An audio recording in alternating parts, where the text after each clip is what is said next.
Welcome back to the channel, everyone. Today we're cooking beef shins, also a side of spare ribs. The beef shin is almost a commonly forgotten about piece of the cow. If you get it from the butcher, you just call it a beef shin, they'll probably know what you're talking about. You want to order it with the knuckle cut off. So you might see in the store, you just have like a little thing of shank meat, but this is, bone in. This is the actual shin of the cow. And today we're gonna be cooking these 4 guys up, trying to get them as tender as possible. I got my Horizon offset smoker already fired up. We're gonna remove all the silver skin from the outside of these shins. I got a pre-seasoned custom mix I just put together. Salt, pepper, garlic, a little paprika for color. And then we're gonna throw them on. A couple people are coming over to eat at 3 p.m. Right now it is 5 a.m. So I'm hoping to get these on in the next 20 minutes or so. So let's get to work. If you're careful, you'll be able to get your knife right underneath all the silver skin.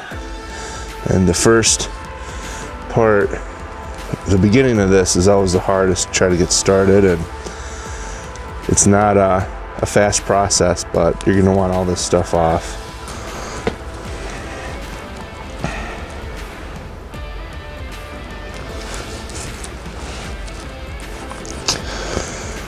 All right, I think that's as good as we're gonna get on this guy.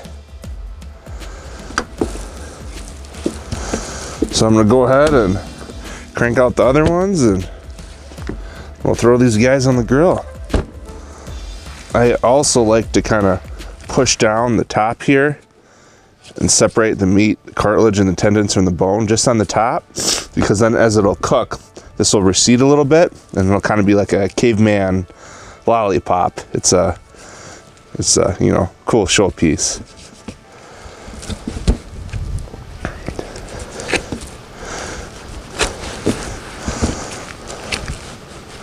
There we go, just like that.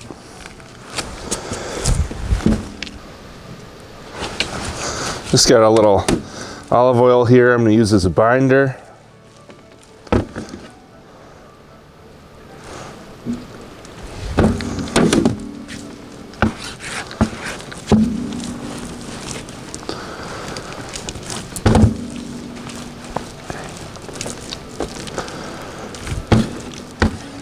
This is my mix I put together about 15 minutes ago. It's just salt, pepper, garlic, paprika.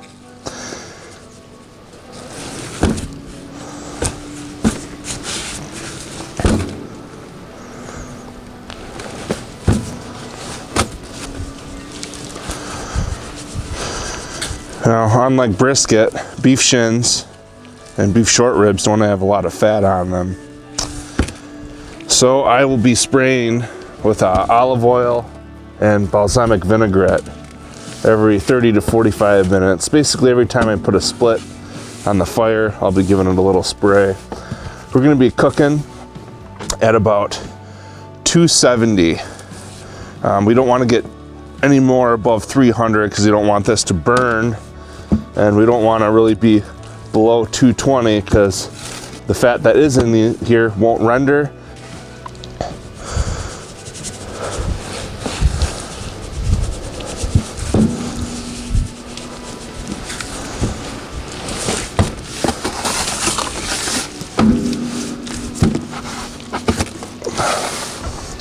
I just got this stainless steel table, and man, let me tell you, this thing is pretty nice.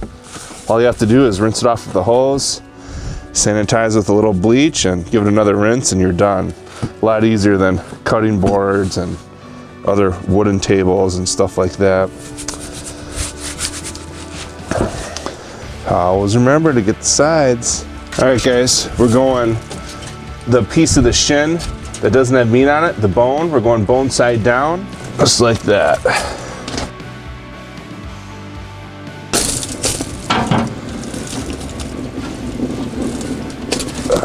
So we have the part of the shin, the front of the shin here that doesn't have any meat on it, that's actually facing down. Our meat is facing up. We're gonna leave them on here like this for, let's see,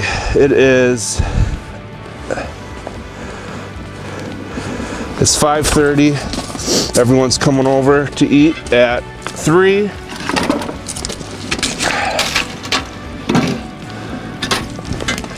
And here are my beef ribs.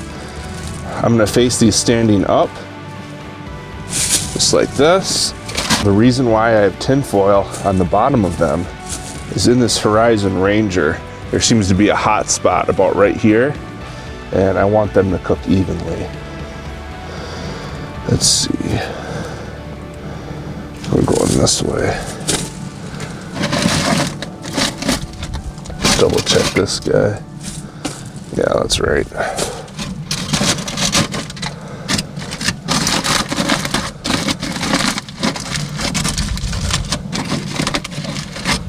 All right, smoke on, brothers. The Horizon offset smoker I purchased, I got because, you know, I'm in love with the idea of primitive barbecue. I find, I guess, a simple joy in the fire management and temp control. You know, I find that actually controlling every step of the smoking process to be a labor of love. Yeah, I could make things easier on myself by just buying one of those fancy pellet grills. But truly, I am in love with my early mornings and long days, splitting the wood, the little flame kisses you get when you're feeding the firebox, all in the pursuit of the perfect barbecue.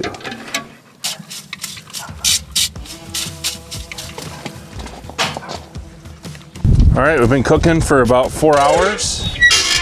I'm gonna do a little rotation on my beef shins.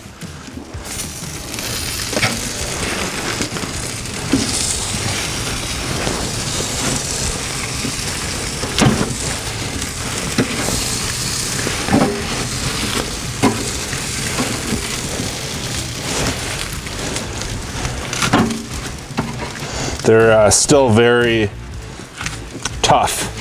You can tell just by, you know, touching them. They're not tender at all. So they're getting close.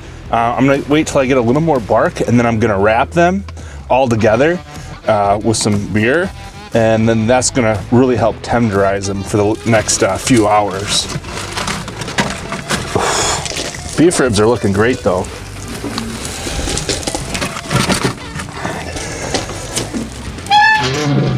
All right, close this up. I'm only cooking with oak today, so this is an all oak cook. And they're looking pretty good. They look tasty, but like I said, they are very tough right now still. So we're gonna leave them go for a little bit longer.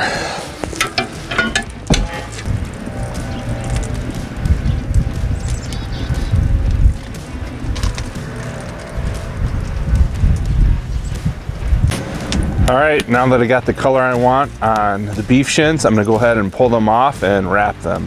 I'm also gonna wrap the short ribs also. As you can tell, it's still very tough, but I got the beautiful look I was looking for, some nice bark on all these. So let's go ahead and pull them off and wrap them and throw them back on the grill. It's about 10 a.m. now.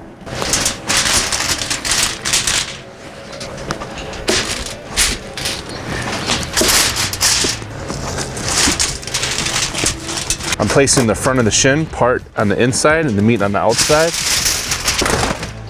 All right, I'll put some Miller Lite in there.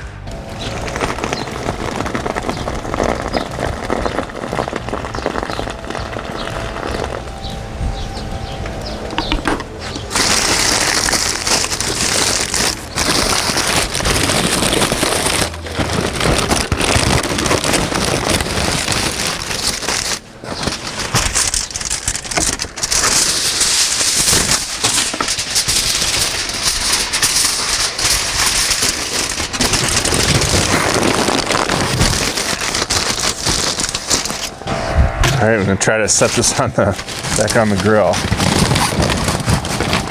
All right, now we're gonna wrap the beef ribs.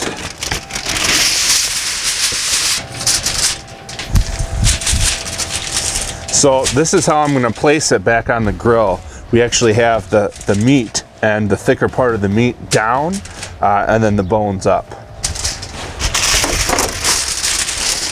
And of course, the secret ingredient.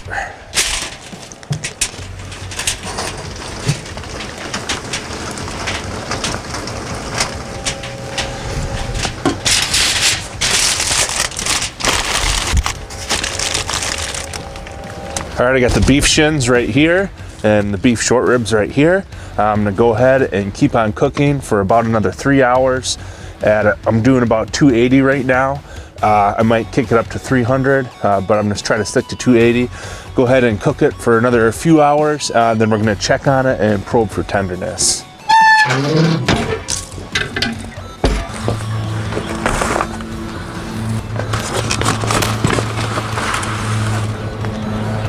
All right, it's 2 p.m. I just pulled the meat. We're gonna probe it for tenderness. I think it's done. If it is done, I'm gonna go ahead and put it in the cooler, let it rest, and it'll sit there till we're ready to serve in about 2 hours. So here's the beef ribs.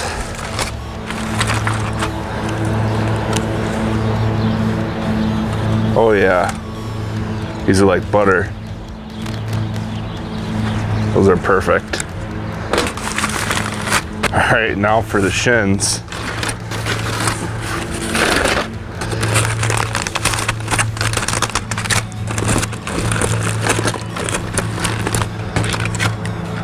Oh, they're definitely falling apart.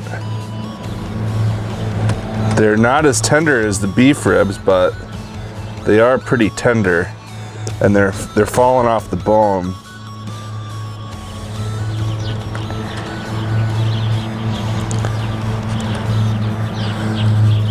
I'm gonna give these guys a little longer in the smoker, but the beef ribs are definitely done.